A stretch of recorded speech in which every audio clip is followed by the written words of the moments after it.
এখনও যুব ক্রীড়া মন্ত্রণালয়ে উদ্যোক্তা বলতে সেই সেলাই মেশিন, তারপর পাটের বস্ত্র বানানো, সেটাকেই উদ্যোক্তা হিসেবে আসলে নেওয়া হয়। অথবা আমাদের উদ্যোক্তা মেলাগুলো যদি আপনারা দেখে থাকেন, সেই আগের ইয়াতেই রয়ে গেছে।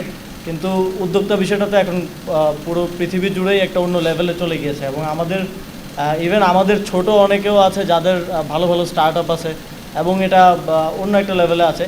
সরকার এখান থেকে অনেক পিছিয়ে ছিল। সেই জায়গা থেকে আমরা এই উদ্যোক্তা নীতিমালা 2025 করা হয়েছে, যাতে করে এই এন্টারপ্রেনারদেরকে আমরা সহযোগিতা করতে পারি, সেরকম একটা কাঠামো প্রস্তুত করার জন্য এই উদ্যোক্তা নীতিমালা করা হয়েছে।